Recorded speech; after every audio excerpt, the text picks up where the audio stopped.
NordVPN has partnered with the Inside Running podcast to offer you an amazing discount. Head over to nordvpn.com/inside running to get a huge discount off your NordVPN plan, plus 4 additional months on top of that. Think of NordVPN as your personal bodyguard for your online activity. It encrypts your internet traffic, shielding your personal information from those prying eyes and online criminals with state-of-the-art encryption. It can help you book flights and hotels for your next race, as well as when you're over there, you can connect to a NordVPN server in your home country and safely enjoy the content as if you never left. Wherever you travel, it's perfect if you want to follow local Aussie sport. With NordVPN, you can access all your streaming services from back home. Don't forget, there is literally no risk with your 30-day money-back guarantee. Give it a try, and if you like it, great. If you don't, they'll issue a full refund, and you can pretend the entire situation never even happened. Check out our link, nordvpn.com/inside running, to get your subscription started today. You can also find the information in the episode description and the link in our social media bio.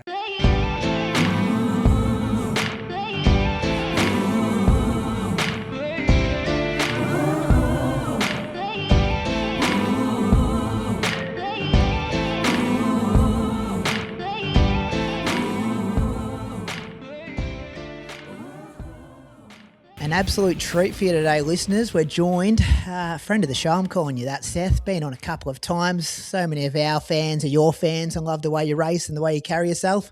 Welcome back to the Inside Running podcast. Thanks for having me, Brady. Super keen. Good to have you here, Seth. We're recording on a Monday, a bit after lunchtime. What's your Monday looked like so far today? Well, every Monday is different, but today it's been a busy one. So I had a track session today, and I do doubles on my track session day. So got about 25K out this morning, and then having a chat with you, doing a bit of work in between, and then I've got a shift from 3 to 8. So non-stop today, but it's good fun. Okay, so you've already done the double. So you've already got 25K in the legs, and you won't exercise or you won't run again this afternoon. It's ticked off. The doubles are 2 a.m. ones. That's right. Yep. Couple of hours in between. Yeah, that blows my mind how you can do that. No, I think it's actually something worth a try, and I've spoken about it in the past because I never intended to do it. Yeah. But just because of, my busy work schedule, the only way to get the runs in effectively is if I have them closer together as opposed to doing one in the morning and then doing one after 8 o'clock at night.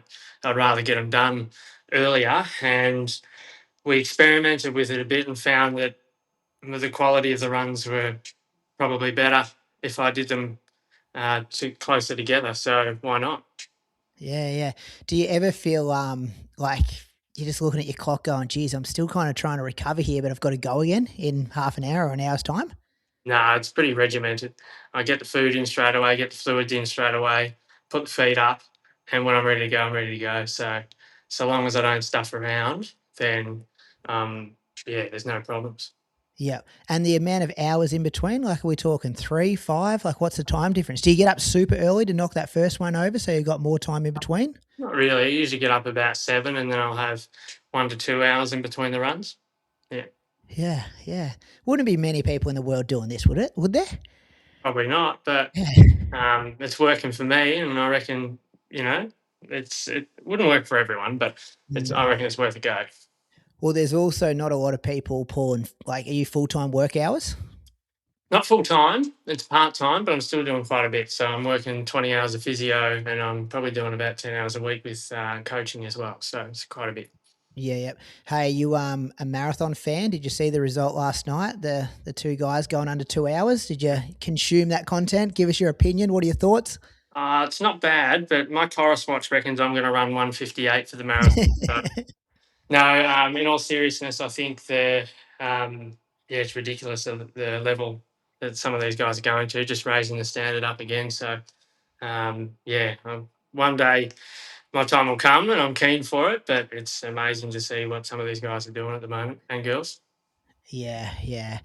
Do you, give me your reaction? So for me last night, it was just like, not an empty feeling, but just like nothing in the sport surprises me anymore. Like I definitely didn't go to bed like, when your team wins the grand final, Seth, the Hawks have won a few over the years, the Pies have won one recently. Like you go to bed with that real like satisfied when you've had a good race, your head hits a pillow and you're kind of real satisfied and up and about.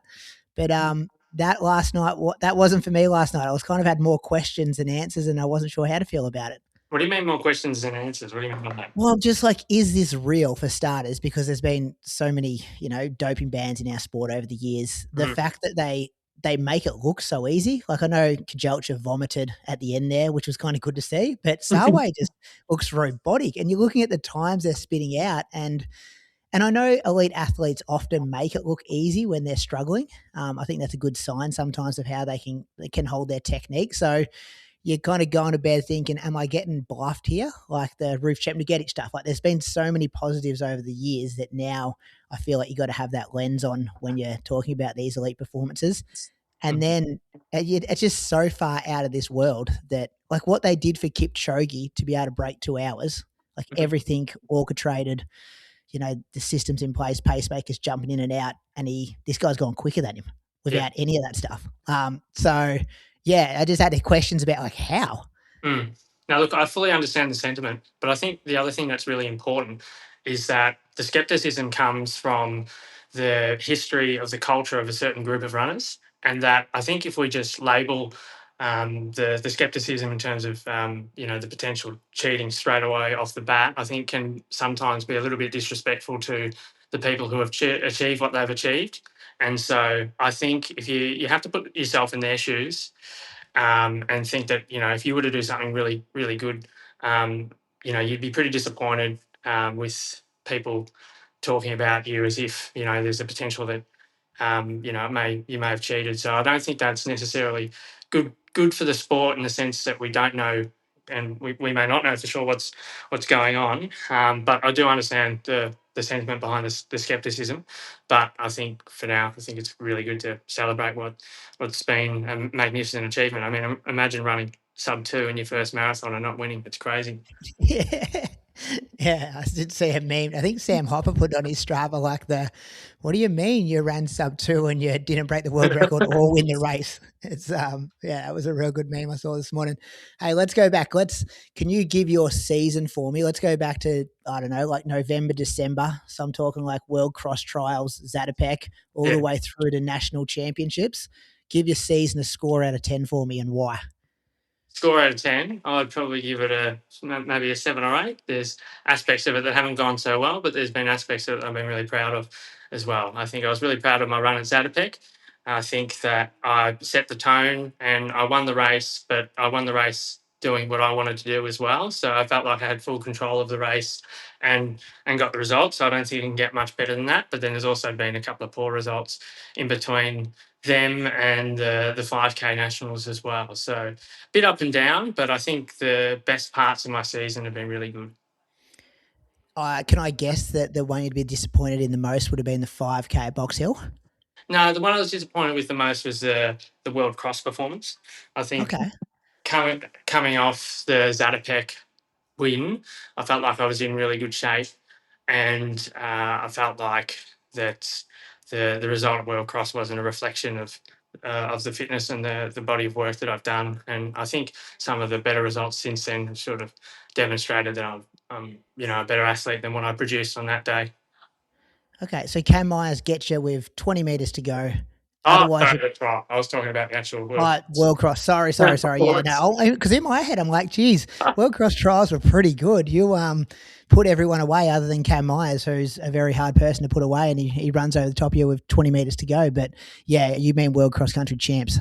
Yeah, well, just on the World Cross Trials, I think I've got so much admiration for what Cam's doing at the moment, and it's across a variety of different distances. He's obviously a generational talent, but he's also very professional in the way he goes about things. He's a very good talker, but he's also very diligent in the work that he does. And so I think he's a professional across the spectrum, not just the performances he puts out there. So I thought he was unreal and running me down. But I think the main thing that was important from that race is I've got to get really good at winning races from lots of different positions. And that was a race where it was more a strength extension type of race, I suppose you could put it, in the sense that it was quite slow early and then each lap got quicker and quicker and quicker.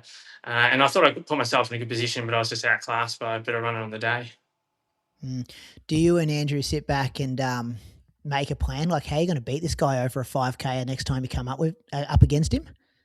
Oh yeah, absolutely. I mean, there's only so much you can do, and in some to some extent, I felt like I raced really well at nationals. It's just the way the race was set up, I think, played into his hands a little bit, and his kick is a little bit better than mine at the moment. So he was just a better athlete on the day. So sometimes you can come out of races being really happy with what you've done despite not winning, and that was sort of me. Obviously, you're disappointed that I couldn't beat him, and it was the same with the World Cross Trials. But also at the same time, yeah, he's a generational talent, and he's a very hard worker, and he's one of the best runners in the world. So he's very hard to beat, and I believe I can and will beat him in future. But it will just take a little bit more time, and we'll keep working on it. When you and him are both in domestic fields in Australia, it's like this, mixing pot of like, oh, what are we going to get here? Because every time you're in a race, and I've spoken to you about this privately, but do you feel pressure that you've got to make the race like interesting? You've got to go to like a Zatopek, like you go to the front, you put the foot down, you break everyone. Murray Plan, it nearly happened. Like you're one step short.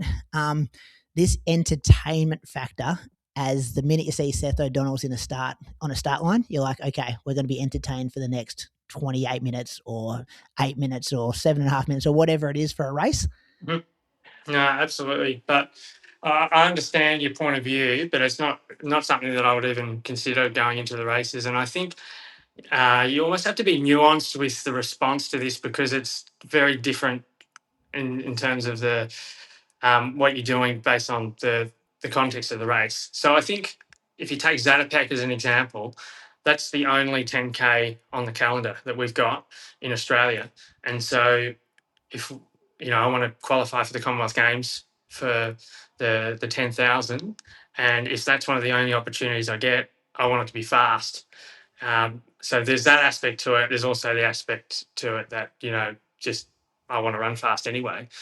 And then I think the Murray Plant meet's a little bit of a different example, in the sense that most of the athletes that I was coming up against, I knew I was going to come up against 2 weeks later in the Australian Championships. So I felt like I was going to learn a little bit more about them by making it a more fast, honest race to help with the tactics for the national final, which I viewed as a little bit more important than winning the Murray Plant meet. Obviously, I would have liked to have won it, but I was again beaten by a better athlete on the day. So all in all, I'd say no. I don't think the entertainment factor comes into it all. It just sort of it might sort of come across that way, but I think it's there's a lot of context depending on what we do in terms of the different races. What's that next hour like after the Murray Plant? Like to be leading every step of the way, other than the last 5 meters kind of thing. Like, do you get down in the dumps, or you're like, hey, we learned so much about our competitors tonight. Let's document that now, and let's use what we've learned to beat them at nationals in a few weeks' time. It's an hour that probably turns into 24 hours. And the way I view it now is completely different to the way I viewed it at the time. I think it's pretty funny now. But at the time, yeah, absolutely devastated, because I'm a competitive beast and I didn't get the job done. And so that leads to, a lot of note taking, waking up the next morning, punching some numbers, and using AI to help process my thoughts, putting all my thoughts into AI, and plugging in the flaws of my thinking at the time, and what we've got to do in the next 2 weeks, and all that type of stuff. So I think I'm really good at compartmentalizing the emotional side of races and keeping it in a box, and allowing myself to experience those emotions for very short periods of time, and then turning it into something productive, so that the next 2 weeks are the best 2 weeks I can possibly have leading to nationals. And I think that's what we did really well. Tell me more about the AI psychologist. Like, cause is that what you're using it for? I just used AI to help me with like jet lag. Traveled over to Boston last week, and like the more you feed that thing, the better it gets. And I can imagine if you're using it with splits and decision making and emotions and all that, you're getting some pretty good stuff in return. Yeah, don't read too much into it, but it's just like if you were taking notes, if you had a journal, I pretty much journal into AI, and with my coach, so it's all sort of documented, it's all there, and it keeps a record of it as you say, and then different forms of AI can plug numbers in to create models to help predict what you want to do in certain training sessions and stuff like that. So I find that very fascinating. But again, it's just in a box. It's part of what we do. It's not all of what we do. Yeah. Do you like when you have that performance at Maury Plant, you pull it off and everyone goes, how good Seth? You come one step short and people want to criticize your race tactics. And I know like I'm involved in so many group chats and people just love running and talking about this. And I had the opinion that he got it 99% right and beat some really good people behind him. Whereas other people are like, yeah, but he should have sat behind the pacer and then he would have got some windbreak and then he could have kicked home and won. Like, do you buy in at all to any of the outside noise? No, no, because the outside nerd has got absolutely no idea of the context of what was leading up to it, and also the context of what's coming next and the reasoning behind what we do. So there's no point listening to it all. But at the same time, I welcome it because the more people that talk about it, then the more interest there is in the sport. So I actually think it's pretty good. Yeah. And I guess that leads on to my next question about we used to talk about this in the podcast a couple of years ago, but like brand Seth O'Donnell. Um your social media, obviously Moose brings it up every third or fourth week when you say something about training or something in there. We can get into a couple of those hot takes. But Sure. do you consciously think about your brand as a athlete as well? Yes and no. I mean, like the main thing is like the work that I'm doing gets done regardless. So I think it adds an element of the sport that people like and enjoy, but it also adds an element of the sport that can help assist me too. So I think it's a little bit of give and take. And I think early days I probably cared a little bit too much about what people would say about me. But the more you put yourself out there, then the more you learn about what's important and what's not. Yeah. And then you spoke about, qualifying for Commonwealth Games. What is, I assume you had a bit of a break after Nationals and then you build again, or what does this next couple of months look like? Yeah. So well, there's quite a lot of competition, and Australian athletics is in a really good spot at the moment. So I've got to expect, and I do expect, that my competitors are going to get better and better, and that there's going to be 5K races that come up where some pretty fast times have come down, and I'm keen to put myself in that environment and try and fend them off and hold my spot and try and qualify for both the 5 and the 10. Yeah. So Europe, are we thinking like altitude camp, European races, or like what's the plan? Yeah, so with the Commonwealth Games, the qualifying period ends at the end of May, so there's not too much opportunities between now and then Mm. to prove yourself. So yeah, we're looking at races either in America or hopefully the Diamond League. Apart from that, there isn't too much else between now and the end of May. And can you, I think our listeners would find it really interesting. Like, what's the process for you now trying to find one of those races with your management and race organisers and things like that? Yeah, so I'm very lucky to have Ella Wardlaw, who is highly intelligent, and her attention to detail is second to none. So she's always on the lookout and searching for the best opportunities when it comes to the race environment, and also who you come up against. So she's all over that. So I'm very lucky to have her in my corner. Not easy though. Like you're talking about this, I guess the depth of running worldwide, and there's only 15 spots in a race sometimes. Yeah, exactly. That's not an area of expertise for me, so I won't go too much into that. But there's clearly an element of sometimes who you know, not what you can do. I think, but I've got the mindset that I've got to get to the point where I run so well that none of that stuff will matter. Yeah, and I can imagine just the conversation so far about analyzing a lot of things. You would have specific numbers you guys are looking at training to be like, okay, how do we hit this Commonwealth Games qualifying time over 5K? Oh, not necessarily, because I think the Commonwealth Games criteria isn't as straightforward as that. It's not Uh, you hit a time and you're in. I think, as an example, the fight to qualify for the 5K, you needed to run under 13:01 and win the Australian title. So the chances of that happening is pretty slim. And it's the same for the 10K, which I think was pretty much breaking the Australian record and winning the Australian title. So only one person can do that. And, it's a very, very hard standard to meet. So we're going to be trying to qualify based off discretion. And when there's discretion involved, it's a little bit more challenging. Yeah. And yeah, we've seen that in the past, the old discretion. Like it makes things interesting and hopefully things fall your way there. Were you a kid growing up watching the Com Games? Like Yeah, it's a big deal for Aussies, the Com Games.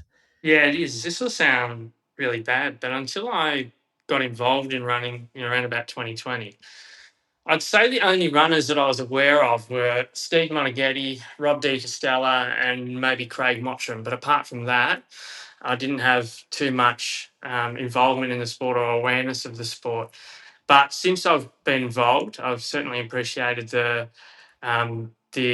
prestige of the Commonwealth Games. And as soon as we finished the World Championships last year, it was the first thing that was on our mind for the 12-month plan, and everything that we've done so far this year is around trying to put myself in a position to not just compete there, but to do really well there as well. So that's the Yeah. idea. What did you learn from the world champs that you'll take forward to Com Games if you have the ability or have the opportunity to compete there?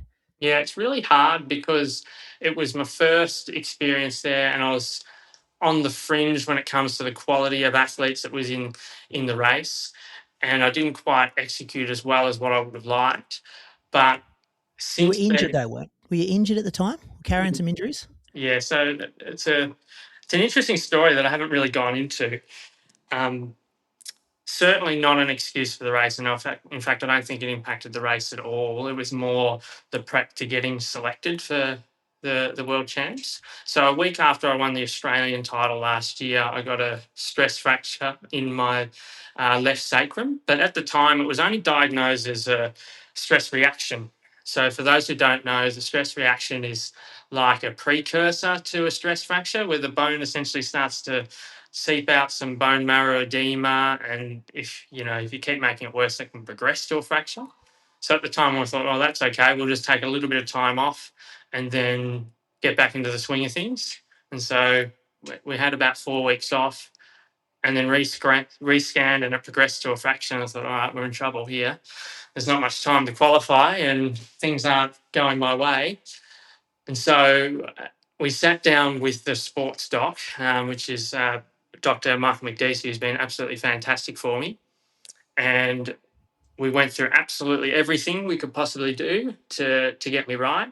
And the main takeaway from it was, and a disclaimer, don't try this at home, but the main thing that I wanted to come out of it was, if we were to try and pick things up, was there a risk long term that we were missing?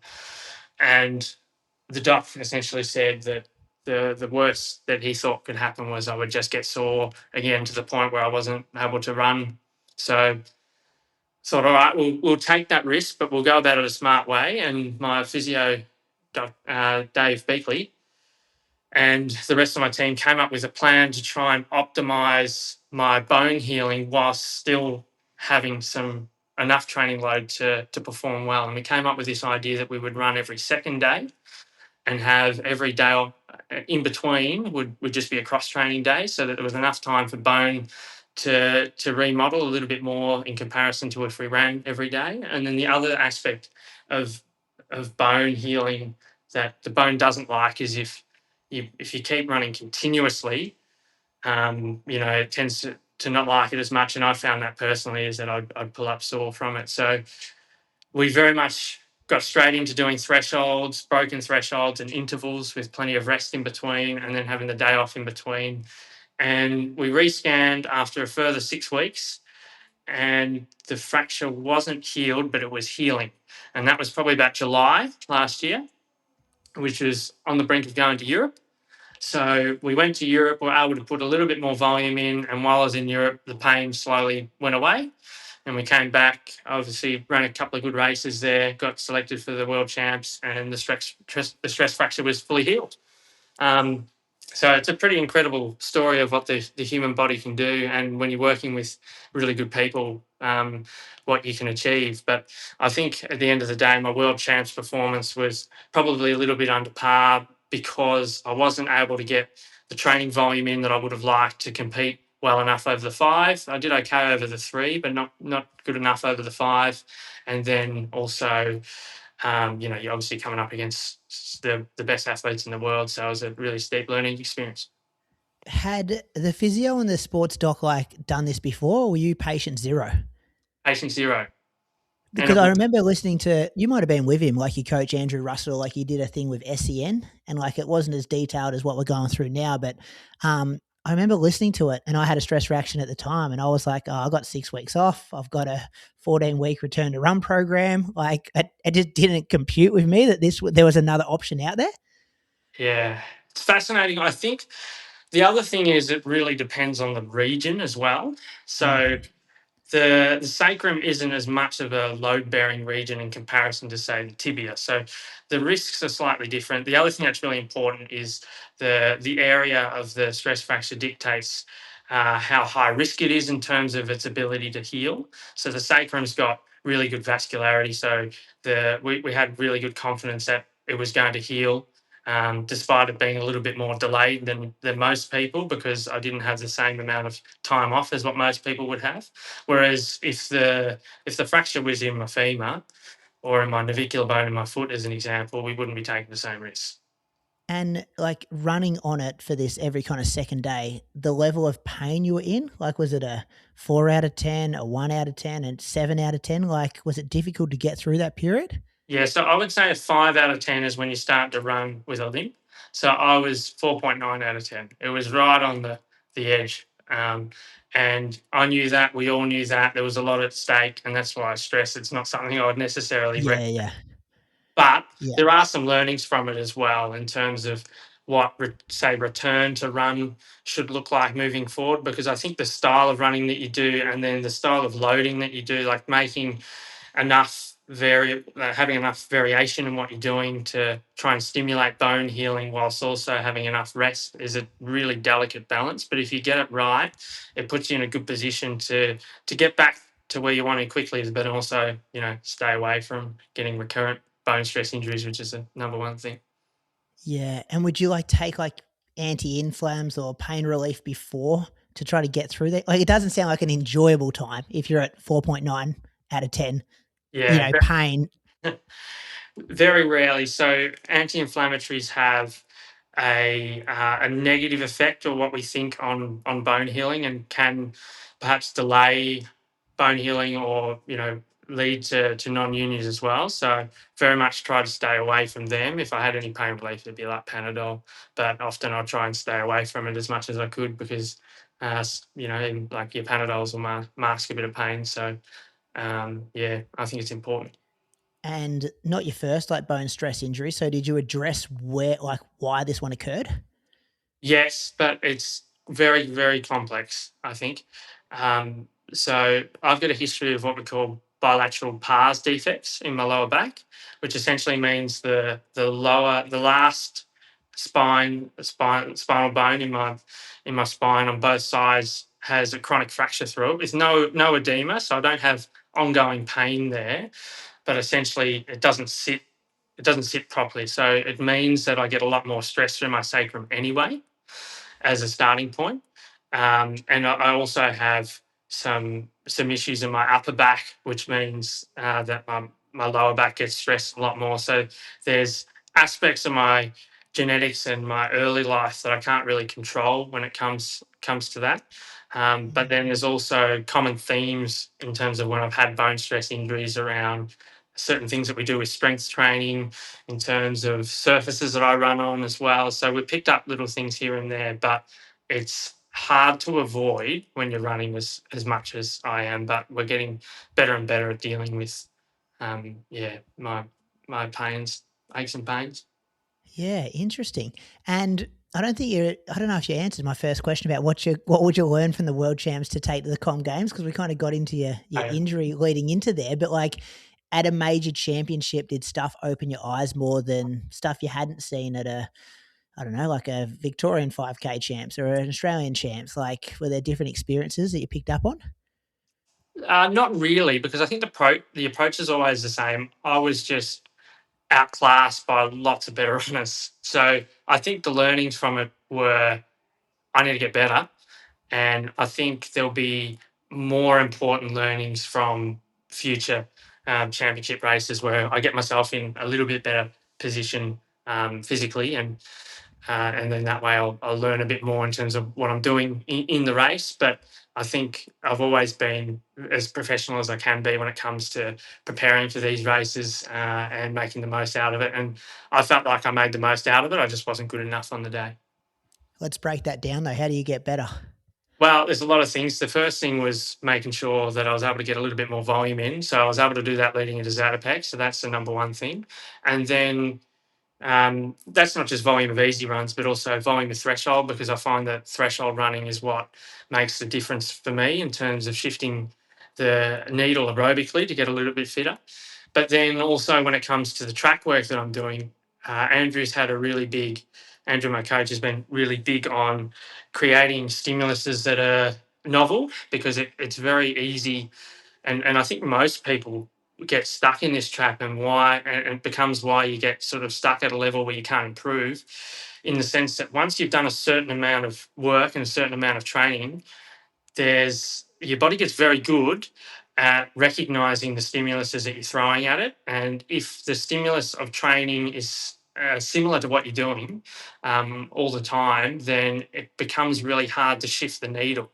So Andrew and I have been really good at making my training as varied as it possibly can be, particularly on the track, while still staying within the construct of paces that are relevant for what I'm racing, if that makes sense.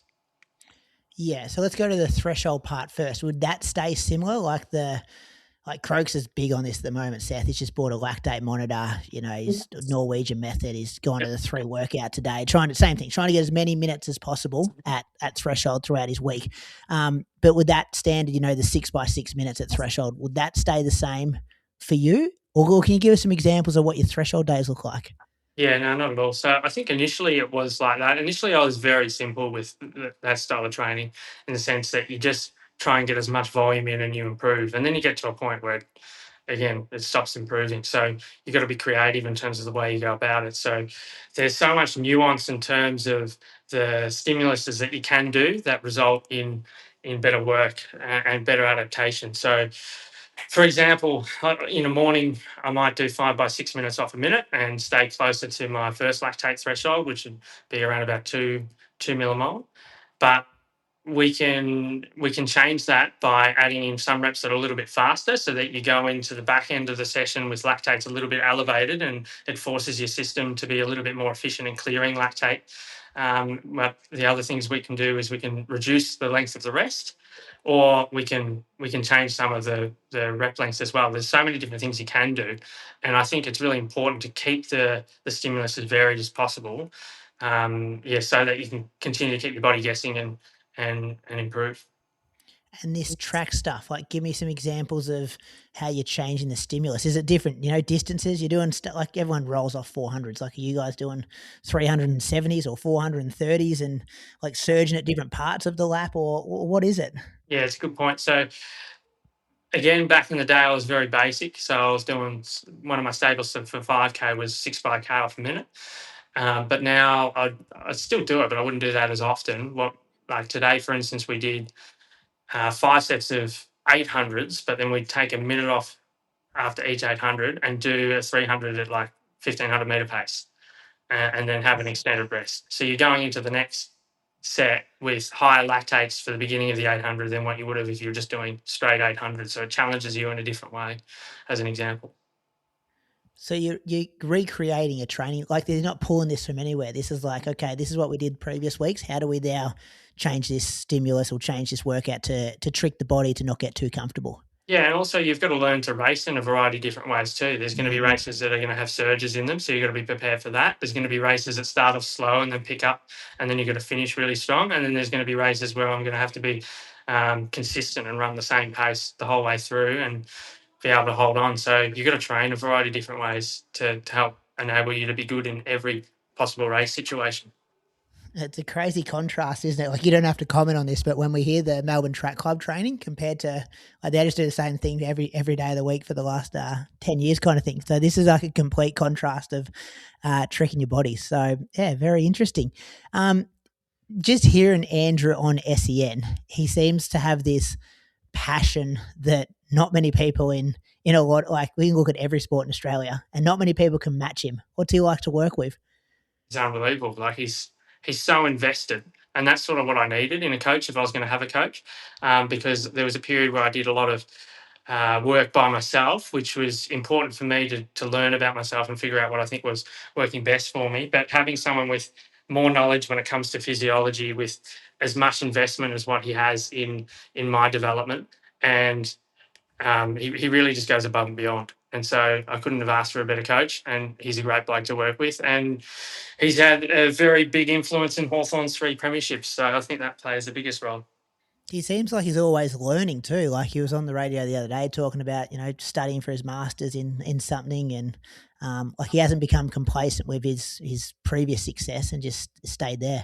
Yeah, well, I think I see that in my relationship with him in his ability to be really strong with me when he needs to be strong with me, but at the same time be open to what I think works. And so it's very much a relationship that is built on a lot of open discussions, and we're both equally as passionate about trying to build something that is going to put me in a position to be one of the best in the world over a variety of different distances. And I think the physiology that allows you to do that is very complex and nuanced, and we want to get to the bottom of what's going to work for me. And so I think the passion there is second to none.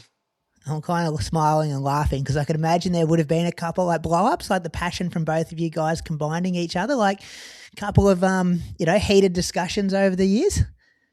I wouldn't say blow ups, but I wouldn't say heated discussions either, because we're both in it for the right reasons. I think that's the main thing. Okay.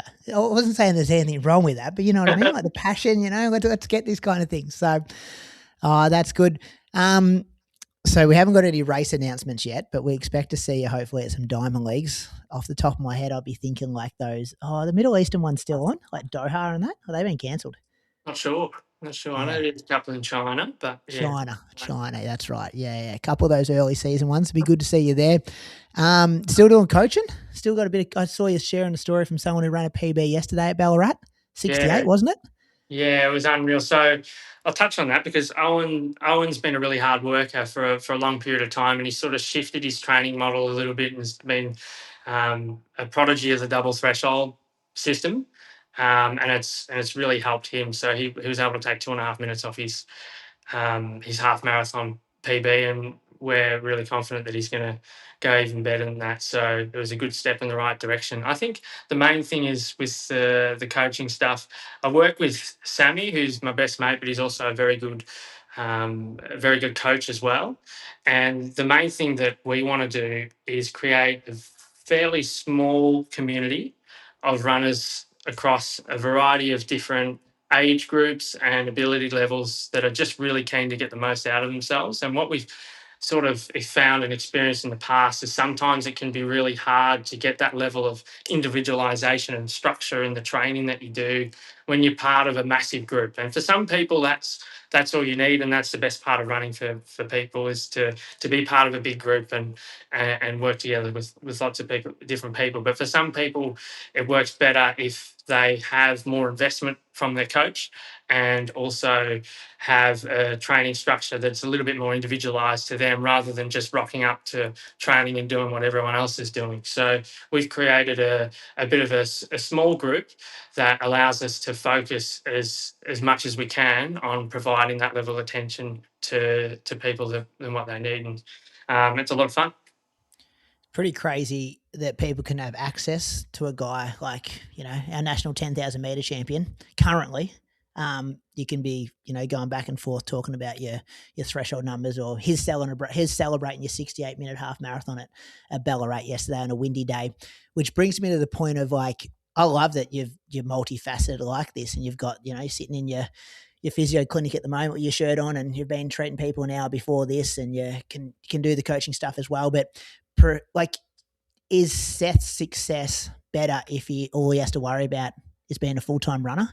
Like, and I know that's not an easy thing to do because we've got to pay our bills, and financially it might not be the situation, but do you see yourself in a year or two where the only thing you have to worry about is training, recovering? Yeah, it's a really good question, and it's criticism that I welcome. I think that some of the worst parts of the last 12 months for me have been when I've been overseas and had nothing to do.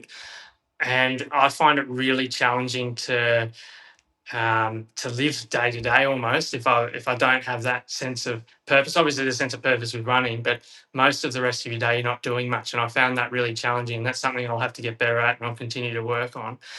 But the other thing that's really important is that, I'm not a very wealthy guy. I don't come from a very wealthy background. So I've got and especially in this day and age, it's very hard to support yourself. So there's an element of what I'm doing with my physio and my coaching that I have to do to help support my running. So when I go overseas, most of the time, I get some help from Nike, who have been unreal sponsors from me, but at the same time, I'm still taking time off work. So in effect, sometimes I'm losing money there as well. So it's very challenging. Like, hopefully I get to the point where I'm earning enough from my running that I don't have to worry about money coming through from, say, physio, for example. But right now, I think it's an important part of my day-to-day to help keep me afloat. So, I'm very much open to the idea of what it might look like in terms of my running improving if I had less to do or less to worry about, but I'm not really in a position to do that at the moment.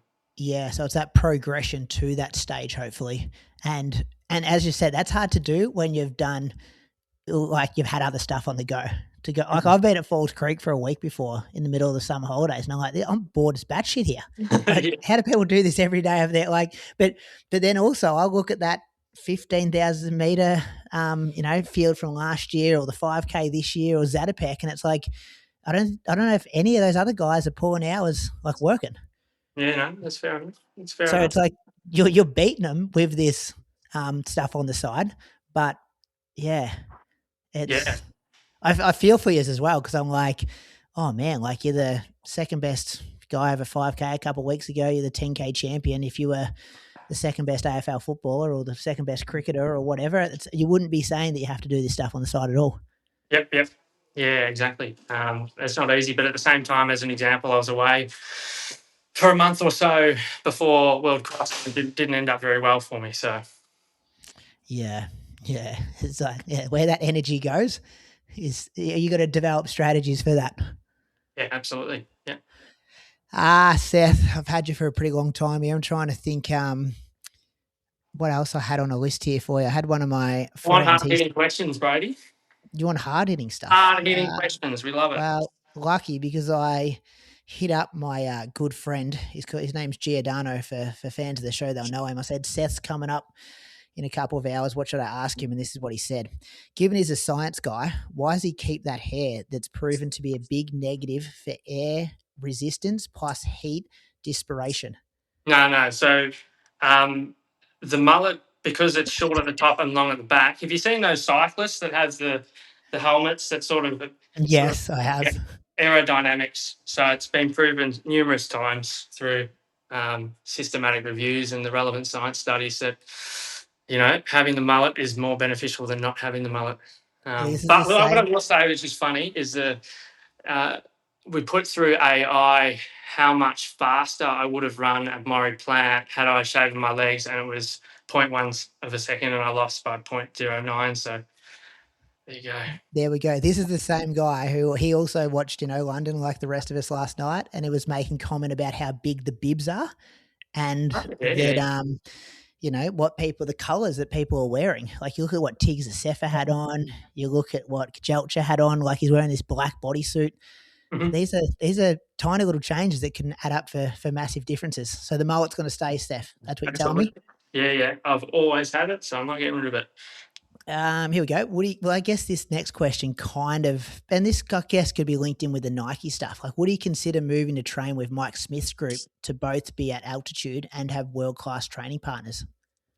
That's a good Like, question. is that a thing? Like, do you have a Nike person in Australia that you can go, hey, like, can I go do a stint with Mike Smith, or can I go with Grant?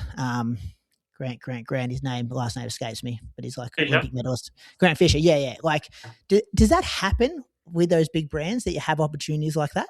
Yeah, yes and no. So I had a little bit of an opportunity while I was over in the States, the end of last year to use that facility, but they've got a bit of a tight knit group. So that group in particular is a little bit different. But I mean, as much as I would like to rub shoulders with those types of guys, I'm also really happy where I am too. So I've got a really good setup here. So it's hard. You guys have been back and forth. I think I saw it in one of your YouTube videos with like Andreas Elgrim as well. Huh. Yeah, yeah, yeah. Andreas is unreal. So um, I have a very loose relationship with him, but I obviously raced him in Sweden last year, and I love asking questions. And he's one of those guys who loves answering questions. So he's really good for the sport, and he's been a good help for me whenever I've wanted to reach out and ask questions, which is good. That's pretty cool. One of the best guys in the world at the moment.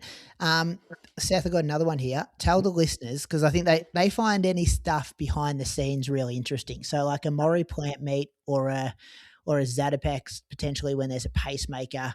How does the pace get decided? Because there was a pacemaker in that 3K, but you will be in front of the pacemaker the whole race. Yeah, it's a good question. I think I probably know as much as what the listener knows, or as much as what you know. I think we've got a little bit of a way to go in terms of how that works. But I think primarily, if you're talking about that race in particular, I wanted a bit of a faster race, and I'm not quite sure why we weren't able to have a pacemaker to support that. And I think the other thing is what's most important is that people that are watching the race want to see a fast race. So when myself and potentially other athletes in the field wanted to run a little bit faster than the pace that they'd set, it didn't quite make sense to me as to why they didn't want to accommodate that, because as I said, I think we all want to see fast racing. So I don't really know the ins and outs of that, so I can't really comment specifically on that. But that's sort of just what happened. It should be the number one guy. Like whoever wants the fastest pace, that's what the pacer goes with. Like if one guy wants 60-second laps and then 8 guys want 62s, I reckon you got to go with the fastest guy. Set him Yeah. up, and if he fails, he fails. Yeah, well, I think I sort of got to the point where and it's part of the way I race anyway, in the sense that I want to have as much control and dictating of the race as I possibly can, whilst also putting myself in the best position to finish as high as I can and to run as well as I can. And so the pacemaking that was set wasn't going to fit in with what I wanted to do, and hence why I went to the front.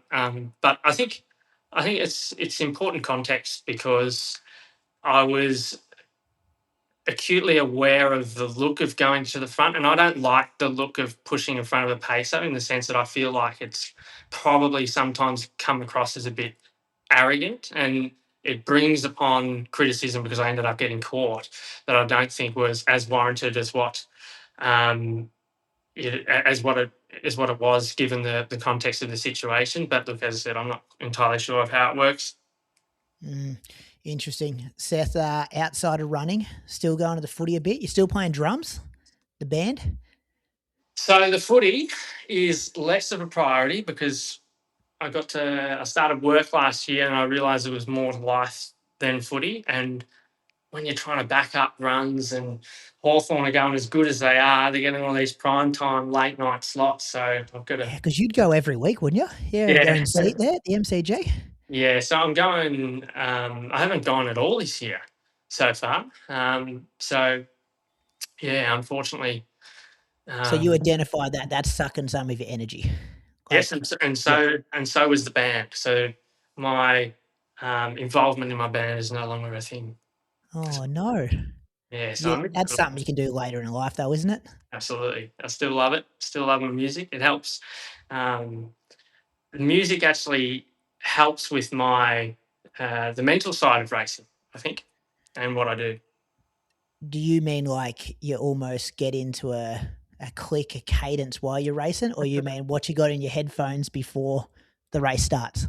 Yeah, so it's a bit of both. So before the race starts, I've been reading into the context behind some of the songs that I really like. So one of the bands that I'm really into at the moment is a Swedish extreme metal band called Meshuggah, and they sort of revolutionized metal music in the early 2000s. And so I pick a few songs that I resonate with at the time, and I learn more about them, and then I link them with the tactics and the runs that I do, and then I'm playing them in my head as I'm trying to chase Cam down.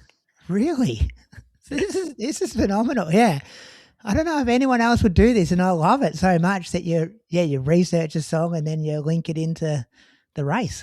Yeah, so if anyone's interested, I would get you to look up a song called "Bleed" by Meshuggah, and I think the themes behind the song resonate with the way I race, and I think you'll understand it when you listen to it.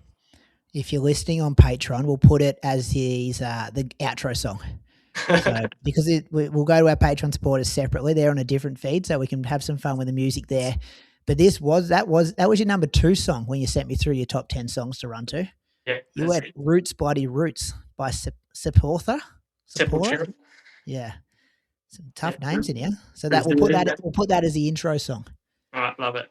How's Love that it. sound? Good. Seth, what's a question I should have asked you, but I didn't? Do you want to address any Moose's comments about there was no hills? He wasn't happy with the no hills, and he wasn't happy that you were promoting Don't Run Into Training Group or Okay. doing long runs too. He wasn't happy with.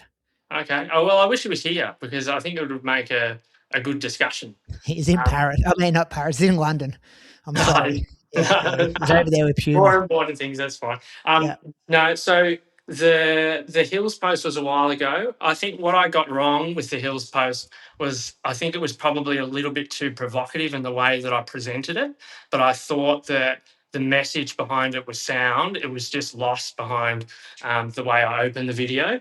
So I think what I'll say stands there is that I feel like most of the hills that I've done with other groups and what I've seen other people do in other groups is these long hilly efforts without much purpose behind them. Whereas what I was suggesting in the video was I think hills play a very important role, but and I do them, as part of my preparation as well. But we're really specific in terms of why we do them and when we do them. We don't just do it because hills are what everyone else has always done. So, like, I often do short, sort of 40 to 60-second hill repeats every now and then to help with my strength in my legs to then transfer that to running a little bit quicker when we're doing faster stuff on the track. So I really rate that, and also do even like really short hill sprints and go all out and go really fast. But some of those longer, hillier cross country efforts didn't quite fit in with what I'm doing right now in terms of my track sessions. So if you're focusing on the track season, I think it's important to question why you're doing what you do. So that's the number one thing there. So I'm not against hills at all. I'm just against using them within a context that doesn't make sense. So that was the point I was trying to make there. But I've taken on board that I was probably a little bit provocative. I think I said hills suck in the opening title, and that pissed a few people off, which is fair enough. So I got that You wrong. know what you're doing though with a title like that, don't you? Yeah, yeah. So I've got to Because be better. you I think got I've to been play better. the game on social media. No, of course, of course. You've got to entertain a little bit to get people engaged, but I think I probably overdid it there, so I got that one wrong. Um, I think the training with groups thing, the main point around that is I just think that a lot of people rock up to training and just do what everyone else is doing because that's just what everyone else has always done. And also, I think it's important to note that it's easier for the coach to set a training schedule where everyone does the same thing, albeit it might have a faster group or a slower group. But I'll give you an example. If you're working with people that are completely different fitness levels when it comes to the half marathon versus the 10 versus the 5. You're all doing completely different stimulus, even though you're running the same pace. So the main thing I want people to take out of that is to question why you're doing what you're doing. And if your coach is a good coach, they'll listen to you and they'll work with you to find what works best for you. So that was the main point I was trying to get across there. And what Can was I the other? piggyback on that one? Because I love this when I don't love it. It makes me not get upset, but it annoys me a bit when people have raced on the Sunday and then they rock up to the group training and then they do the same workout that everyone's doing and half of the people didn't race on Sunday. So it's like you've just ran a hard 10K road race and your workout is exactly the same as a person that didn't have a hard 10K road race. Yeah, That's where it gets a bit dangerous. There's so much that goes into it. And I think sometimes depends what group you're in, but sometimes there can be a little bit of a fear factor in terms of the coach just tells you what you do and you just rock up and do it. And therefore you don't question anything. So I just want people to be aware of what they're doing and to have open discussions with their coach. But I fully respect the idea that people love just rocking up and training with their group. And that's the most important thing. And that's what they love about the sport. And I'm not at all against running with people in your group. So that's a point I want to make really clear. I think that can be really important. But I think running with a group of people for the sake of running with a group of people isn't necessarily the best way to go about it if your goal is to get the absolute most out of yourself with your running. But not everyone has that same mindset, and that's absolutely fine. I'm not really talking to those people when I'm making those comments. And I think the other one was long runs. Was there something to do with long runs in one of the... Oh, yeah. Yeah. And I still do long runs. I just do them a little bit faster. And sometimes I don't do long runs. Like at the moment, we haven't done too many. I can't remember the last time I did long runs, probably 6 to 8 weeks ago now. Yeah, see, I find that fascinating. Like 6 to 8 weeks ago, I can't remember the last time you did a long run compared to the traditional. Like people say, Mona, is he still doing some mentor work? He would say it's the most important run of the week. He's great. How does that go down with him? Oh, well, times have changed a little bit, but no, he's very respectful and he's been an unreal influence for me. But I think that one thing that gets lost in the wash is I'm doing double thresholds. Sometimes twice a week, sometimes 3 times a week, and if I'm doing them an hour apart, then I'm clocking up 30 to 35 Ks in the space of a few hours. It's effectively a long run, but a little bit more quality within them. Yeah. Okay. Yeah. So you might not be doing a traditional long run, but you're doing 30K regularly. Yeah, I think again that's the main point I'm trying to make is that there's so much variation in terms of what you can do, and there might be something out there that's a little bit better than what you're currently doing. So going out for a long, slow jog might work for some, but it might not work for others. So it's important to ask the question so you can get a bit of an idea of whether you could be doing something better or not. But I think that there's a lot of people who've got, they might have their way and don't necessarily welcome the questioning. Yeah. What's one question I haven't asked but I should have asked? Have I asked you that yet? I think I've asked you that twice now. What did I miss, Seth? Well, I would have liked more questions about music or more questions about the footy because that's the part. I feel Hawks are looking pretty good. Did you see Scott Pendlebury on Anzac Day? How's he still doing that? Yeah, well, he's ridiculous. And how's Jack Gunston? Second goal kicking tally, and he's 59. So, well, we've kind of seen in running, haven't we? Yeah, absolutely. People running really well into their 40s, and now I guess that's a different kind of sport, but they're kind of hitting the late 30s now. Yeah, absolutely. Well, I think we're getting better as an industry when it comes to high performance and managing these guys, and it's working really well. But Pendlebury's not going to touch it on Thursday night. The Hawks are going to be on. I don't reckon he'll play. Yeah, I reckon. Nah, what is it? 6-day break. You don't roll out a Ferrari off a 6-day break. 5-day break. So 5-day break. Yeah. I think he's breaking the games record the following week, which is away. So there's going to have to be a rest in there somewhere because I think they'll want to do that at home. They'll want to do it at Melbourne. Yeah, I agree.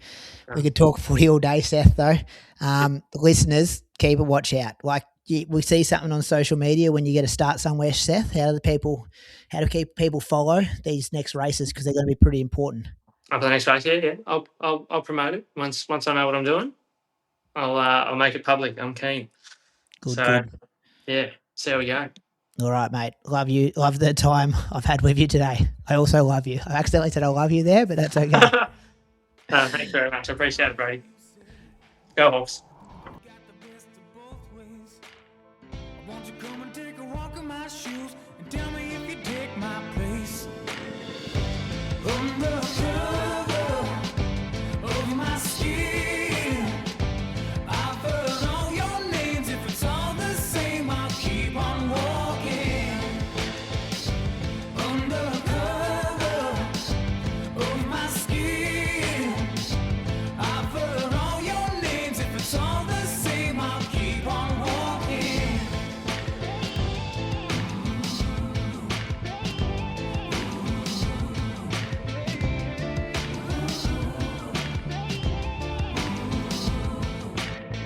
Who'd have stayed hung up? Who'd have been knocked down? But here I stand, a man whose roots he understands, and I'm gonna hold my head up high. I was told as a young man, doesn't matter if you're white or black. Just show love to everyone you meet. Doesn't matter if it don't come back. Undercover of my skin, I've heard all your names. If it's all the same, I'll keep on walking. Undercover of my skin, I've heard all your names. If it's all the same, I'll keep on walking.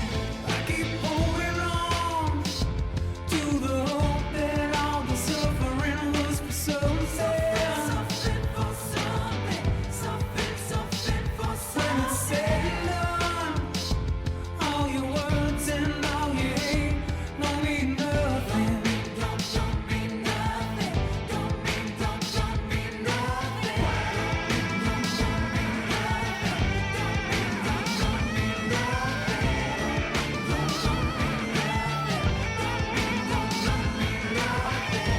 Undercover